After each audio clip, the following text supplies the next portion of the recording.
right, guys, before we get started today, I want to remind you that you can try YouTube TV for free and get access to 85 plus live TV channels, unlimited DVR space, and game day features like Key Plays. Just be sure to record the game and then use the Key Plays view right in the YouTube TV app.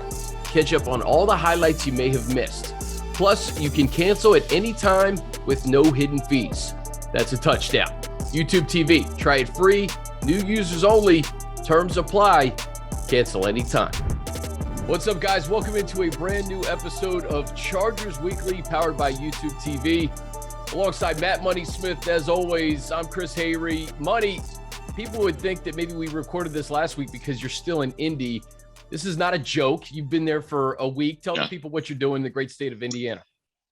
Yeah, so for those that have been watching the video portion of our pod, you see there is a hotel room in the background, and it is now a different hotel room.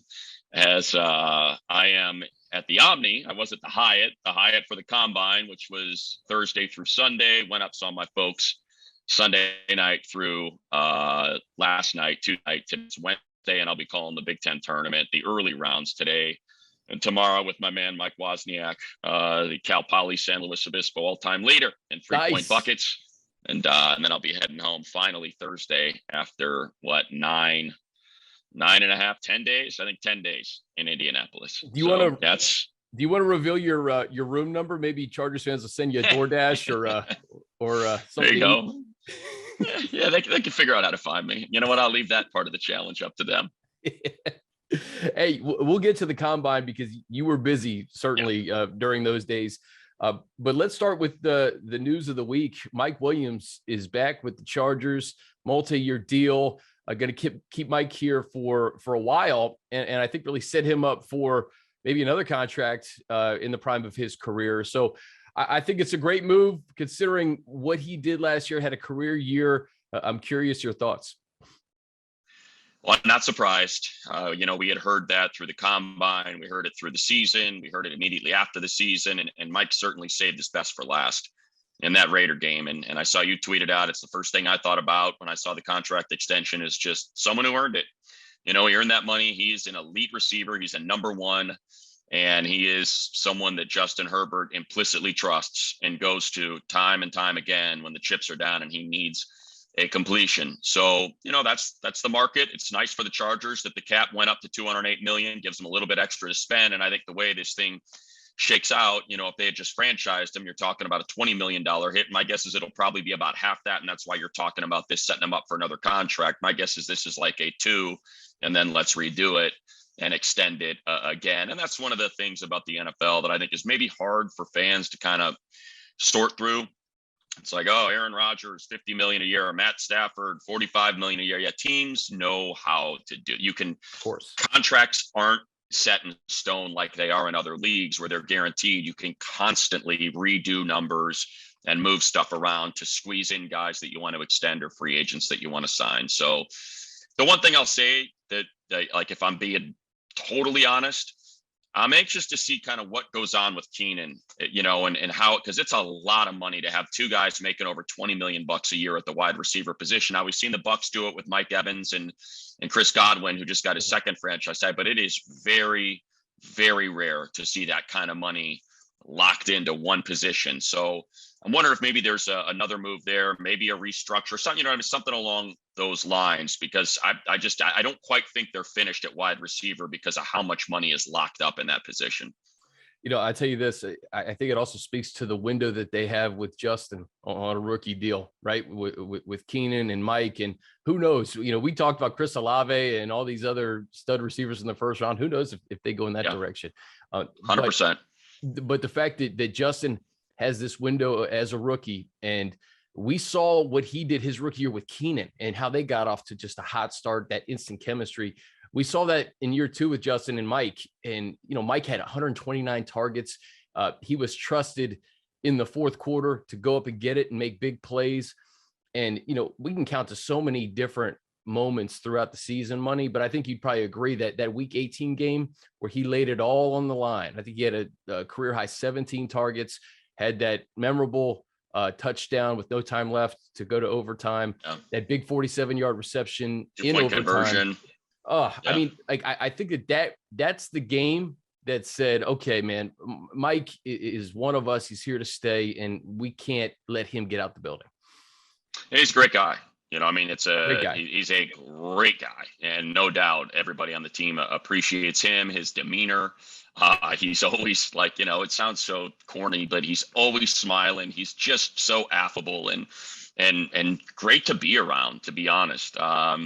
It never feels like he's in a bad mood. It's always nice to have people like that around. Maybe you're feeling a little bit down or someone else is giving you grief. It's nice to have guys like that. And I think the other thing kind of speaks to that the extension for Mike speaks to what Tom Telesco said at the combine in his presser. And that's, we're not going to ignore the offense because it was top 5. I mean, look, the division, and I know we're going to get into it, just got Russell Wilson on the Broncos. You're going to have to score points to win this division. You're going to have to score lots of points, no matter how good your defense is.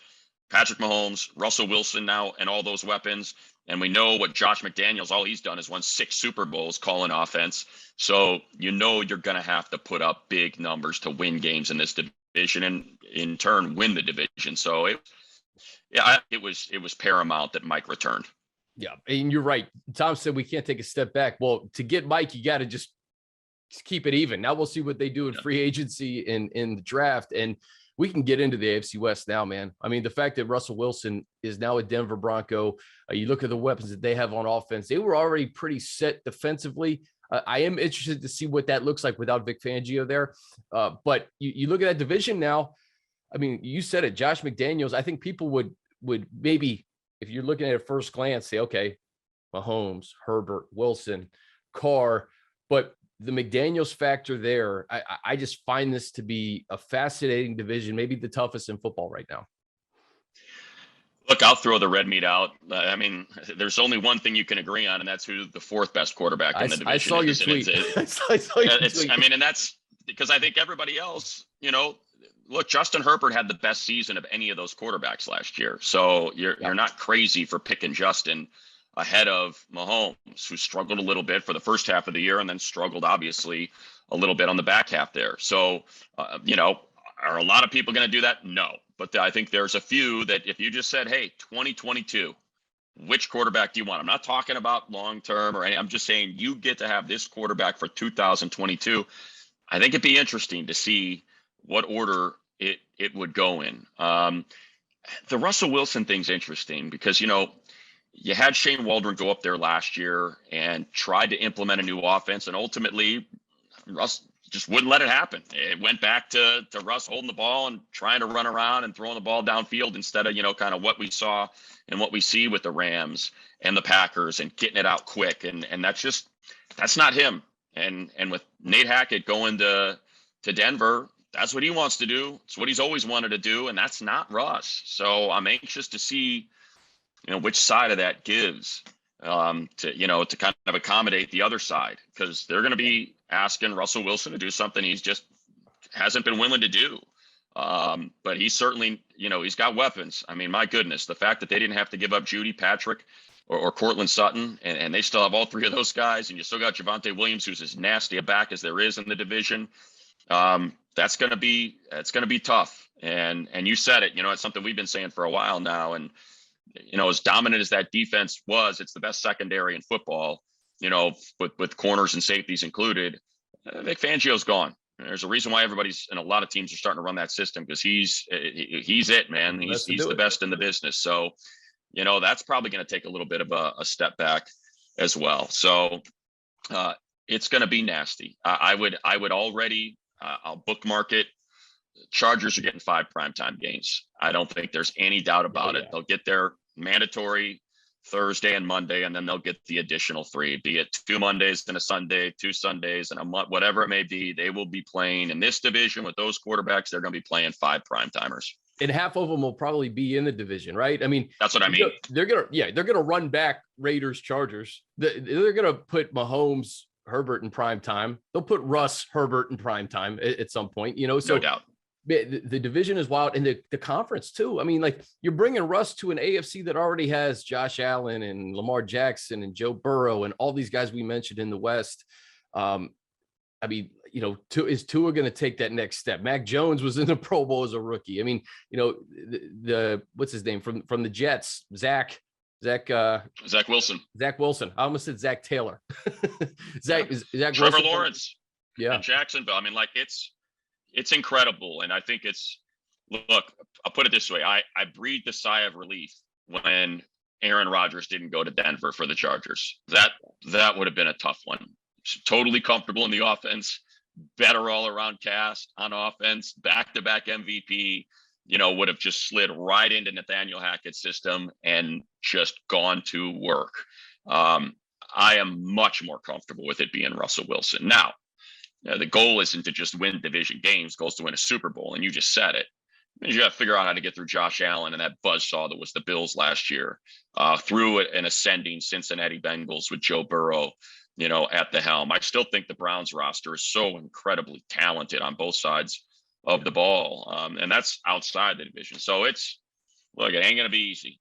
That's for sure. It never is in the NFL, but man, it's a heck of a lot easier in the NFC. I mean, you've got Aaron Rodgers, you got Matthew Stafford, and then, you're crossing your fingers that Trey Lance takes a step, that Kevin O'Connell can maybe unlock, a little bit with Minnesota that they weren't able to offensively, but there's very little. I'm overhearing about the Cowboys, they disappoint every year. So will the 49ers do it with Trey Lance? It's crazy how much tougher it is in the AFC than the NFC. I know. And it gets even tougher for the Chargers in the AFC West, which leads me to the offense again. And I believe Tom's 100% right. Like, I think you have to trust that Staley's going to get the defense where it needs to be, make some key additions in the draft and free agency. But I think you need to put the pedal to the metal on offense. And, getting Mike was that first step, maybe adding another weapon in the draft, getting that second running back position solidified, and getting that right tackle solidified. I mean, if you can continue to bolster that offensive line, give Justin just a little bit more time, open some running lanes for Austin, and then that second running back, and maybe it's Justin Jackson. I do think that the offense, as much as we talked about the defense last year, I think defensively they'll figure something out, but offensively you got to score points. Yeah, look, defensively the draft is deep. It's deep with front seven players. It's so funny, we talked about, and I don't pay too much attention to my mentions unless I feel like there's a bit of a trend there, and you're like, wow, this is interesting that people are pushing back on this. And I was really surprised how much pushback I got on Jordan Davis.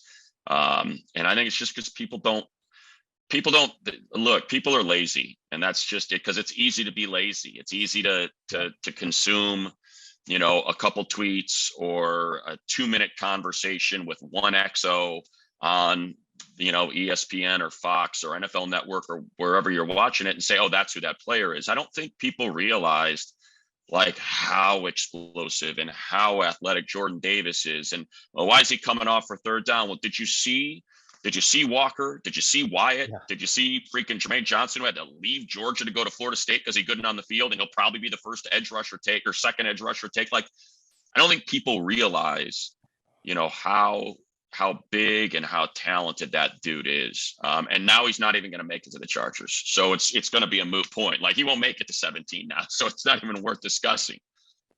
Money, he may not have to come off the field on third down. He won't. Like the way he tested, listen, like you said it perfectly. You have 5-star dudes all over that Georgia defense getting after the quarterback. Jordan Davis may be able to get after the quarterback on third down. Yeah. I mean, they pulled him off because they had Walker and Wyatt. And it's just like, whatever, you don't have to stay out there. We need you on first and second down to blow up running plays, to chase down running backs, to chase bootlegs from quarterbacks. And we don't want to wear you out. We have the Georgia had the depth and the rotation to allow him to do that. I will say, Walker's going to go in the top 5. It's, who knows, maybe he slides to them, and whatever the case, there's going to be a really good player there at 17 because of how deep the edge position, just even a couple of different, particularly with Jordan Davis on the inside, but then you also have a number of corners that are well regarded. You got a safety in Kyle Hamilton who's going to go, before 17, and the wide receivers obviously, and the O lineman, because O lineman is pretty darn good. You're going to end up seeing, I would guess, at least three. If I would bet three. Neil, Aquanu, and Penning will all go. So you start adding that stuff up, and it's kind of how we did it last year with Slater. I remember we did the same exercise. We're like, all right, so here's how we think it lays out with the quarterbacks, with the wide receivers. There's a chance that either J.C. Horn or Rashawn Slater or Sewell, one of these guys is gonna make it to the Chargers, and I feel that way this year, that they're going to be able to get an edge. They're going to be able to maybe get Davis, or they're going to be able to get that O lineman, that right tackle, I think, at 17, and not have to sweat it too much, or a corner. Yeah, there's multiple positions there too. That's why, Renner said last week, the board sets up really nicely for them because, whether it's edge, tackle, corner, there's going to be a really good player, a quality starter that you'll get at 17. Yeah. What else stood out to you at the combine, man? And, and I know the quarterback position doesn't affect the Chargers, but maybe in some ways it does because of the teams in front of them. Is Malik Willis the one guy who will guaranteed be a first rounder? Is Pickett's hands too small? I mean, what are we thinking there about the quarterback position? I think we saw 3 first rounders. I think Ritter worked himself into the first round. He had a really good combine, and I heard his meetings were exceptional. And obviously his leadership was on display, being able to take Cincinnati to heights that we've never seen a group of 5 team reach. And he went out and he performed. He threw the ball well, a little bit of accuracy issues, not a lot, but he has plenty of arm strength. He's a big dude. He moves well. I thought DJ had an interesting comparison with Marcus Mariota that made a lot of sense. So Pickett's going to get drafted in the first round, and Malik Willis is going to get drafted in the first round. Now, where, I don't know. I don't know if Washington will take Pickett. I think they're at 11. I think Denver was a potential landing spot now that they've traded out. I don't know if Seattle, wants to take one of those guys at 9 now that they've made that trade and have just Geno and Drew Lock on the roster. So if one was going to, it's hard to say. It really is. It's hard to say because look, Pickett's impressive on tape, man. He's really accurate. He threw a beautiful ball. He was fine in the throwing drills. He wore the gloves kind of to point out, look, I'm fine wearing gloves. I like the tack. Maybe his hands are a little small, but with the gloves on, he's like, whatever. You can still grip it and rip it because of how much tack is on those things. And he had no issues with accuracy wearing those. And he had plenty of arm strength pushing the ball downfield. So if I had to guess, I think 3 go in the first round. I just don't know where. Like I could see the Lions taking Ritter at 32 with that Rams pick. Yeah. And I could see Pittsburgh, if Malik Willis is sitting there at 20, maybe going that way. So I don't know how many I think maybe 1 could go ahead of the Chargers, but that, if I had to bet like over under, I'd probably set it at 1.5 and I'd probably go under. Yeah. I think it was more of a compelling situation last year when we knew Chargers didn't need a quarterback and, guys are coming off the board and all of a sudden Sean Slater falls in your lap at 13. It's a little bit of a different conversation because I think the Chargers could go in a variety of directions. And then there may only be 1 or 2 dudes that get selected before, which moves them up a couple of spots. But at that point, I think the Chargers would be happy taking a corner, right tackle, edge, wide receiver. And I think it's a nice segue into the final thing we'll talk about is just free agency.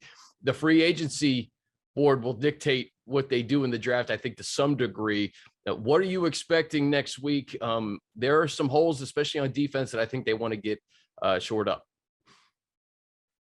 Look, I'm expecting fireworks. I really am. I think with the deal they did for Mike, trying to, cut his number in half, the fact that the cap jumped as much as it did to 208, I would expect them to look. Now, will they land the guys? I don't know, but I would expect them to be taking some big swings. I think that's D-line. I think it's corner. It seems like there's buzz around J.C. Jackson and them. The fact that the Bucs couldn't get something done with Godwin, so they couldn't tag Davis, which is what I heard they wanted to do. But they just instead decided to tag Goodwin for a second time. So I think there's a top shelf corner out there. Maybe it's Steph Gilmore if they miss out on all those. You know, and I think there's a lineman that they can target if they want to go that direction again. You know, Akeem Hicks is interesting. There's a trade market out there. You know, reports that Khalil Mack might be on the move from Chicago as they try to replenish a little bit of the draft capital that they lost in the Justin Fields trade. So there's a lot out there, and the Chargers got a lot of money that they can spend. I wouldn't be surprised if it looked a lot like last year, which is, you know, they knew they needed O-line, and they went out and made Corey Linsley the highest paid center and got the best center in football, right? That was their number one priority. And then they filled in with Filer and Ibushi and Jared Cook around him. And so I could see the same thing this year, right? They need a corner, you know, then they need D-line. So go out, drop a gang of cash on JC Jackson, and then start filling in, you know, and see, Akeem Hicks is going to be a decent value spend, you know, and then start sniffing around the trade market. What's going on with Grady Jarrett, you know, what all those different paths they can take. But I think that's kind of what I don't think they're going to do what the Patriots did last year, you know, or what they did like 3 years ago, you know, when they just signed like 6 guys for $300 million of total contracts. Like, I don't envision that, but I think they'll get at least one blue chipper in that group and fill some needs with plug and play starters. Yeah, the 2 words that Staley said at his presser that really resonated was we want a deep team, we want a complete team. So the fireworks, I agree with you. I think we'll see some fireworks, but I also think we'll see a lot of signings, and I think we'll get a roster that's much deeper than it was last year at key positions. And that may mean, you know, just being really strategic, you know, in the second, third wave of free agency, in addition to maybe making some fireworks early on, or, you know, evaluating the trade market. But this is why I love this time of year, man, because everybody in the league has hope that you're going to stack your roster. And it's wild to me that, you know, in the AFC West, man, I think if you polled even the Raiders, like with McDaniels coming in, I think every single team in the AFC West thinks that they have a playoff caliber, championship caliber roster. You know, I think the Raiders may be a couple of pieces behind the rest of the pack, but I mean, it's fun when everybody has hope.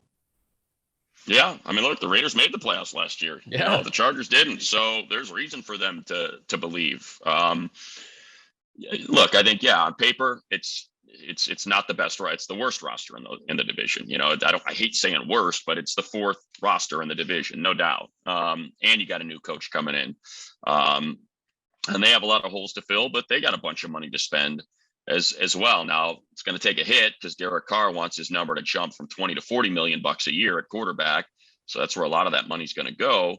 But the competition for free agents is going to be stiff because of the jump in the cap. So you're going to have to spend, you know, you're going to see. Now it'll be interesting. Like, the one thing that'll be interesting is like how much of the, you know, priors that Brandon Staley has had experience with on defense, you know, how much does that come into play? You know, like Darius Williams, the corner from the Rams, you know, isn't JC Jackson, isn't Stephon Gilmore, isn't Carlton Davis, but maybe there's comfort there. You know what I mean? Like, things like that you could end up seeing, you know, where he's been in his prior stops, Bears, Broncos, Rams, that he knows, they're comfortable, you know, in my system, and I know they can excel in this system. So that's another thing to keep an eye on. Yep. All right, man. I appreciate you doing this a little early. I know it's been a busy 7-8 days in the Midwest. Look forward to seeing you back in Southern California here soon. Oh, I'll finish with this too, because I'm sure everybody wants to know. Please. Yes, I went to the specialist workout, and yes, I did have a conversation with Matt Araiza. And yes, how did that go? He's great. He was a super, super nice, you know, engaging young man. He put on a show. He kicked the hell out of the ball. It was fun to watch. And he's bombing 60, 70-yard field goals, bombing 80-yard punts, kicking the ball into the second row of the stands on kickoffs. He's got a huge leg. So it was fun to watch, because I've only seen it like one other time when like people showed up at the combine early to watch the specialist, and it was Brian Anger out of Cal, who I think ended up getting drafted in the 3rd round, if I remember right, by the Jags for a punter. So it was just kind of funny to see the buzz. But yeah, he's super neat guy, and I'm sure whoever drafts him is going to be very excited about it because it seems like he's got the right makeup and, like I said, put on a show. Chargers Twitter, man, that's the one name that is above everybody, right? Forget Jordan Davis or Olave or Drake London or, a right tackle. It's the punter. Like, he's getting buzz all around. Really, I think just draft Twitter. I think people are just enamored by this guy. And, is he going to be a 5th, 6th round pick? Is he going to be a 4th round pick? I mean, I guess it's in the eye of the beholder, but like, shoot, like, it's a weapon. It is a weapon. Hey, if you felt like he was going to be Michael Dixon and you see what he does for Seattle, put a number on. I don't know what that's worth. Is that worth a 3rd rounder? I think so. Being able to flip the field like Dixon does. I mean, he's the best punter in the league. So if that's what you think he can become, then I guess you can make a case, that there's 3, there's 3 phases, not 2, there's 3. And that 3rd one often comes into play and can make a big difference. So it'll be interesting to see which team decides to take that reach and be like, can I get him with my 4th? I don't know. So if I had to bet, I think someone takes him in the 3rd. Ooh. Hey, last thing for you. Let's just say you have a weapon like that in the kicking game and you're the Chargers. How does your 4th down strategy maybe change, knowing that you have a guy that can pin you back versus saying, hey, we're going for it at midfield, we're going for it at our own 30? I have to imagine that really plays into strategy maybe in 2022. Well, look, Coach Staley said as much when he was asked about going for it on the 18-yard line of the Raiders. He said, I'm not sure if you saw it, but he was asked specifically about that play. Oh, yeah, but Peter King. I don't remember if it was on Peter King. Yeah, exactly. And he said, look, we were having issues with our punt operation, and we almost got one blocked. And I just felt better about our odds with that offense trying to get it and with our defense not giving up the touchdown than I did, he alluded to the fact that he was not comfortable with the punt operation. So if you get more comfortable there, maybe he's not going for it on 4th and 1.5 from his own 18 because he is confident in the punt operation. So, Money, appreciate it, brother. I will see you next Thursday for Chargers Weekly Free Agency Edition. Yeah, hopefully we're doing more celebrating like we were today. All right, guys, before we get to my conversation with Daniel Popper of The Athletic, I want to let you know that you can try YouTube TV for free and get access to 85 plus live TV channels, unlimited DVR space, and game day features like key plays.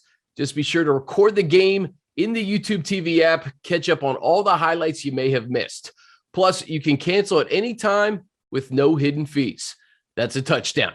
YouTube TV, try it for free, new users only. Terms apply. Cancel anytime.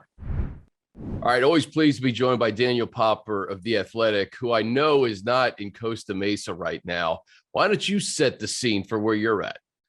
Oh, I got a beautiful view over here to my left, overlooking the Sierra Nevada mountains. I'm up in Mammoth, getting a little skiing in early March before we hit the grind of free agency, just clearing my head. And honestly, it's been fantastic to be up here. Nothing like being in the mountains to reset yourself. So I've been working up here.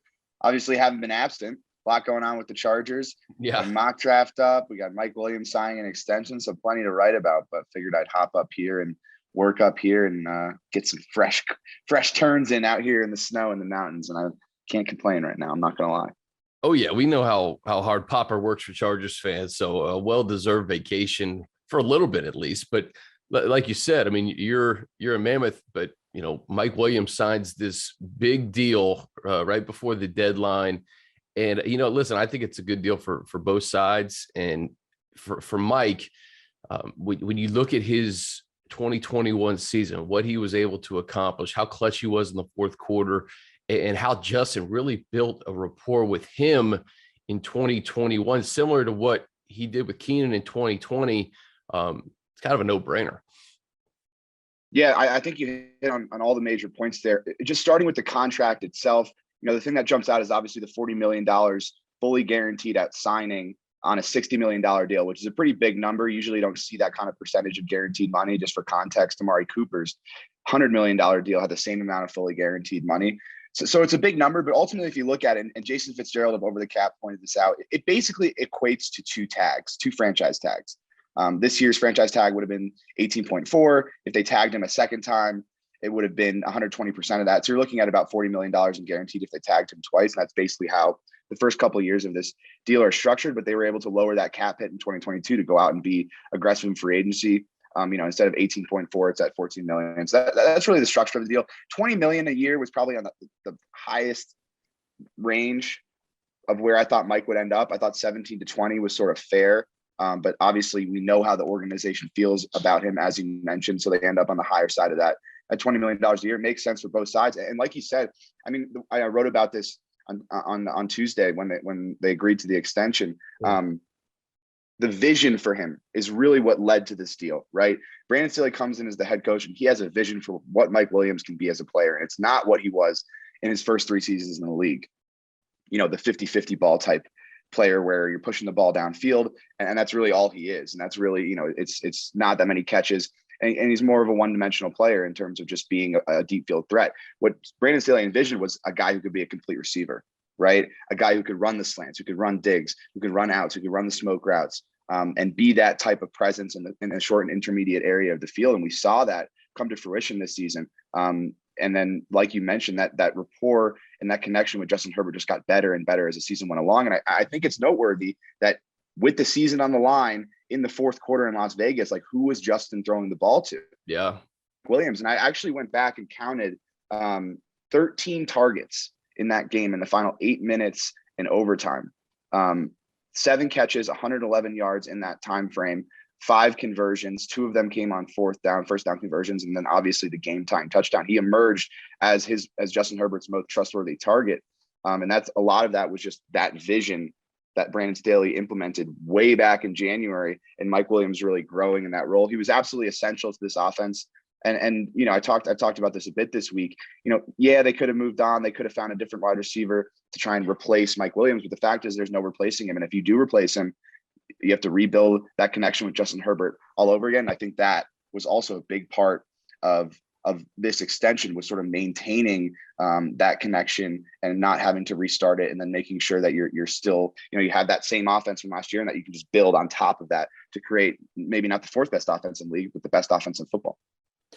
Let's go back to the Vegas game real quick, because I sat down with Mike yesterday, and I basically said that Vegas game really kind of encapsulates what you mean to this organization, right? I mean, especially late in games. He was targeted 17 times. So you said it was 11 targets in the last 8 minutes? 13 of his 17 targets came in the last 8 minutes of the fourth quarter in overtime. I mean, that's unbelievable. So it was a staggering 17 targets in the game, but to have 13 come really when it's money time. I mean, to catch the ball with zeros on the clock, to go to overtime, to have that 47-yard catch in overtime, and he was exhausted.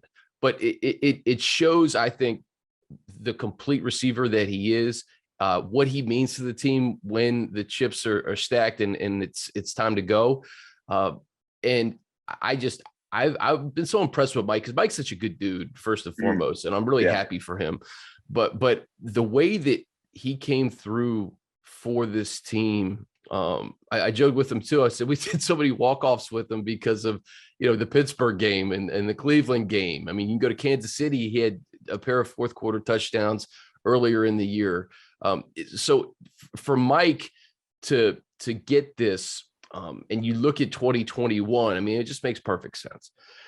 Yeah, no, 100%. I think you hit on a really important point, which is that Mike Williams has been clutch throughout his career. Like, it wasn't just this past season. He's always been clutch.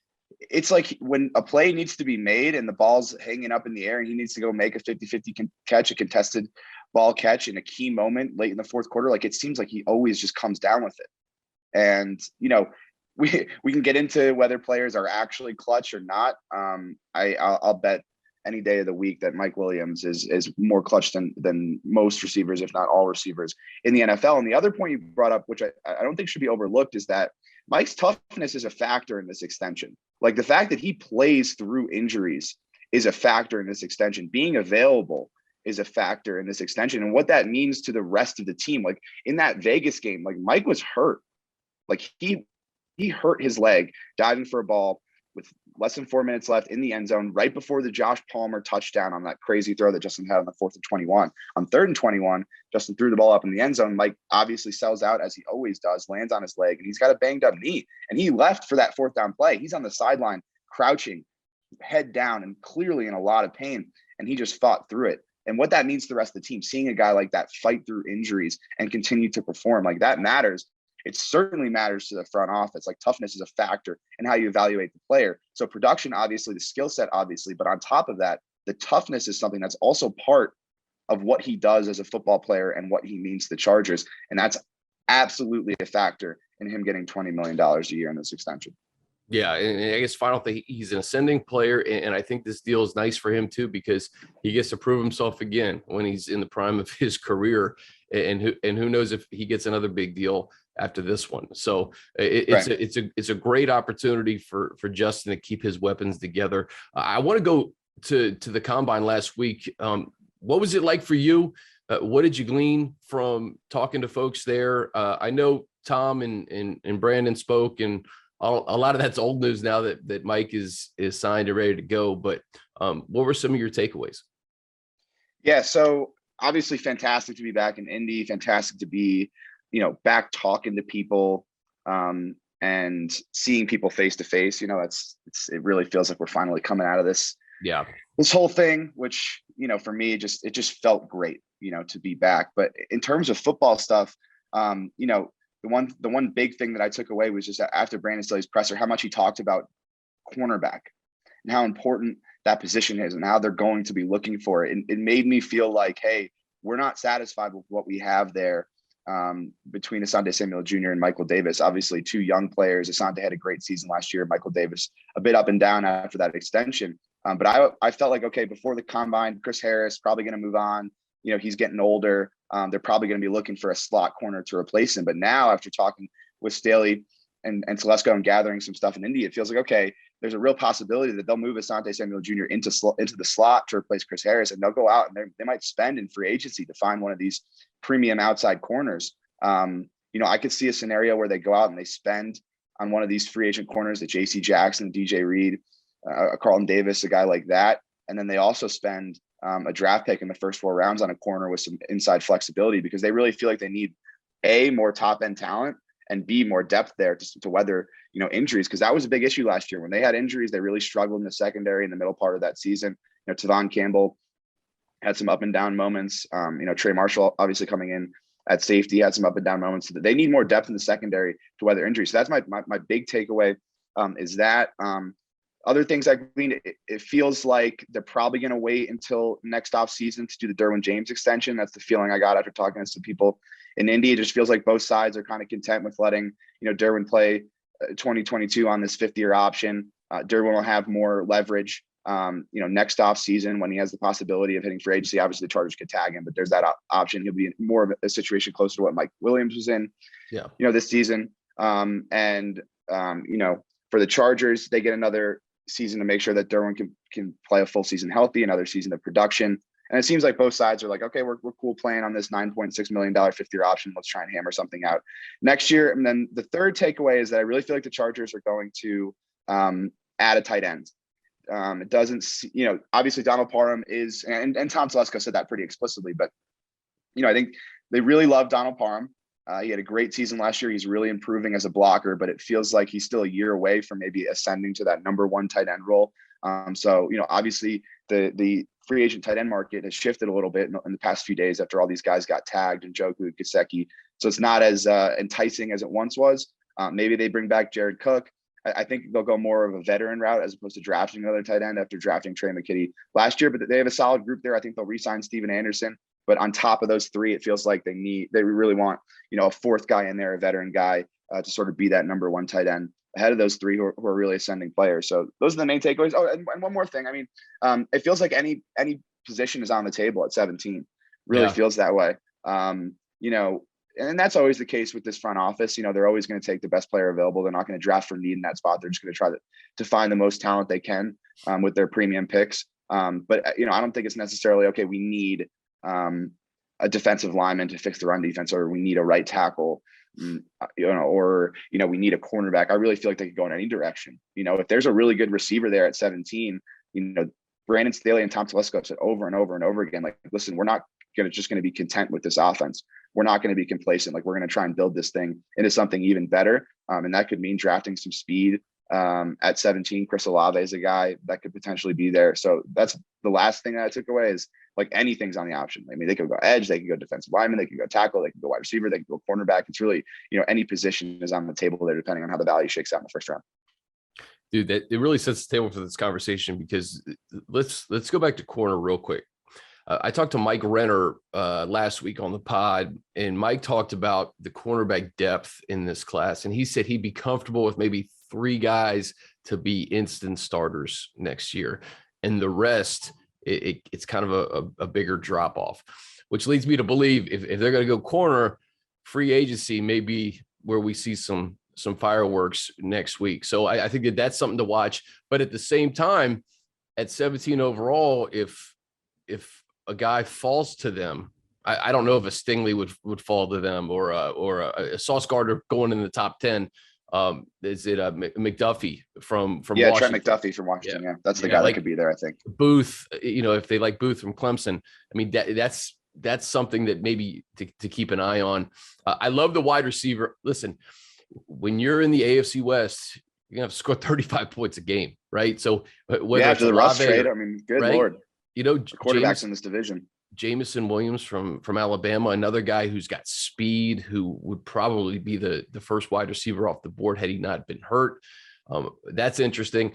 And then I think tight end, I think you're spot on. I think tight end, right tackle, and that running back 2 spot. Like, honestly, like, I would not be opposed to getting a Breece Hall or a Kenneth Walker in the second round, so Austin Eckler can just be Austin Eckler all over the field. You have a guy that can control the clock and adds another dimension to the offense. So I really think, like, I would love Justin Jackson to stay healthy and do what he did in Houston and be consistent, because I think he's an awesome player. He's an awesome person.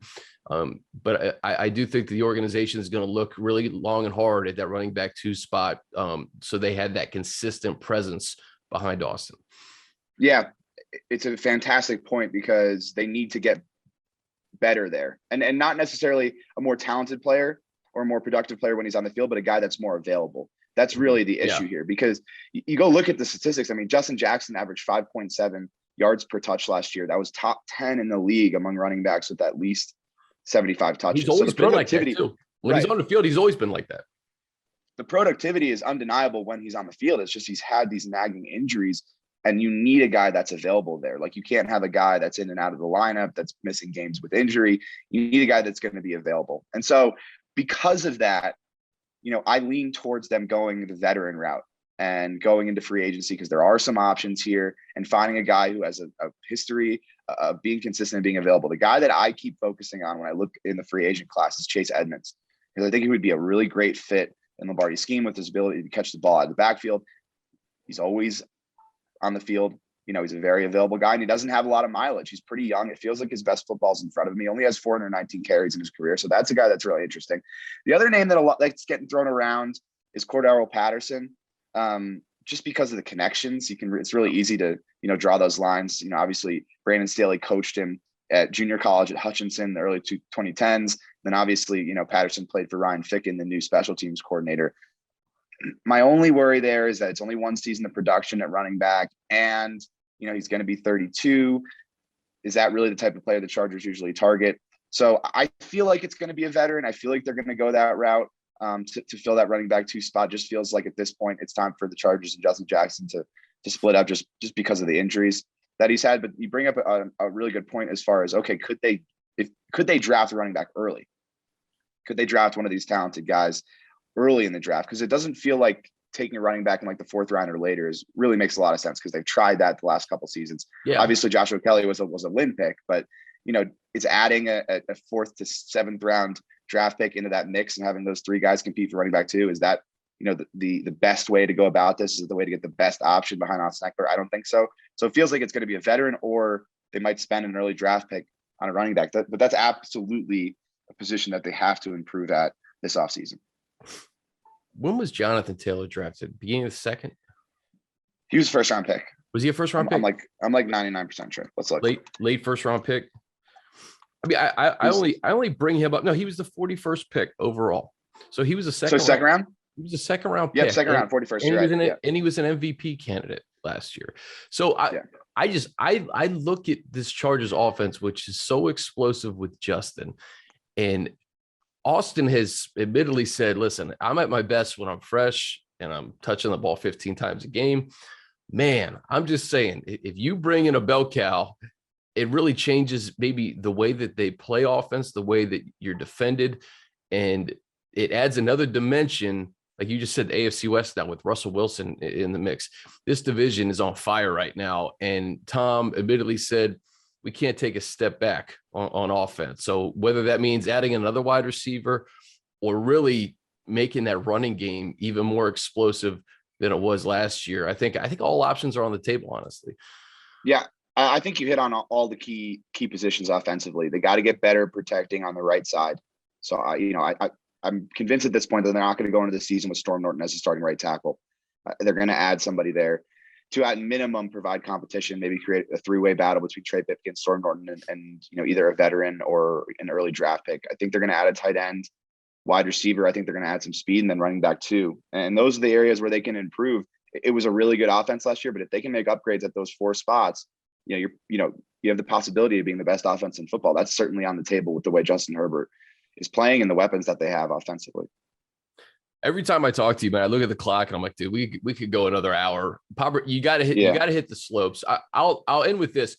Your gut at 17 after being at the combine and realizing that this is going to completely change after free agency always dictates what you do in the draft, I think.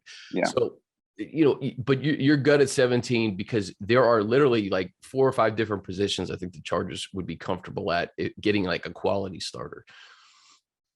Yeah. Right now I'm at Jordan Davis. That's where I'm at, just because I go back to Brandon Staley's press conference after the season. And he said that improving and bolstering the defensive line is going to be at the center of our thought process moving forward. And I don't think it was a mistake that he said that. That is priority number 1. And when you have a guy like Jordan Davis, I know there's some concerns about how many snaps he played, some endurance issues, but he is a type of player as a run defender who can completely change how you defend the run. And real quick, I just talked to Money about this. A, he may not be there at 17 anymore. Right. And B, I think he can rush the quarterback. Like, yeah, if you look at his combine, I think he can rush the quarterback. So I don't necessarily look at him as a 2-down player anymore. No, but I mean, eventually I think he could get there, but you don't need him to be that right away. No, I mean, because frankly, and I know fans are not going to like this, but Jerry Tillery is an above average pass rusher. But if you can get him into a rotational role where you're just maximizing that part of his skill set and you're not forcing him to defend the run on first and second down, all of a sudden he's a pretty useful player. So you take Jordan Davis, if Jordan Davis is there at 17, right? You take Jordan Davis, you sign 2 free agent defensive linemen. Let's just throw some names out there: DJ Jones, Sebastian Joseph Day. You bring Jerry Tillery back, you re-sign Justin Jones. All of a sudden you've got a group of 5 guys that you feel really good about. Right? You can rush the passer, you can defend the run, you've got some talent up there, and that's something that they have to fix. And I know that fans are looking to other parts of the team being like they could take a tackle, they could take these, players at more premium positions, but go back to why the season ended. They couldn't get a run stop on 3rd and 4. That's the reality of the situation. When they need to get a run stop there against the Raiders to prevent them from kicking that field goal, they could not get it. Yeah, with their best players on the field, right? And so that's the issue that they have to fix. And so, we end up overthinking this because there's so many months that we end up covering the draft, right? But if there's a clear need like that and there's a player where the value fits the need, it just makes too much sense. And at this point, I'm not overthinking it. And I think if Jordan Davis is there at 17, it's a slam dunk pick. Agreed. We got a lot of time to talk about it. In the meantime, you got to hit the slopes. Get ready for free agency next week. That's going to do it for us. Appreciate Matt Money Smith hopping on a little bit earlier. Daniel Popper, as always. I'm Chris Hayre. This has been Chargers Weekly. Next week, we'll tackle free agency. Thanks for having me, Chris.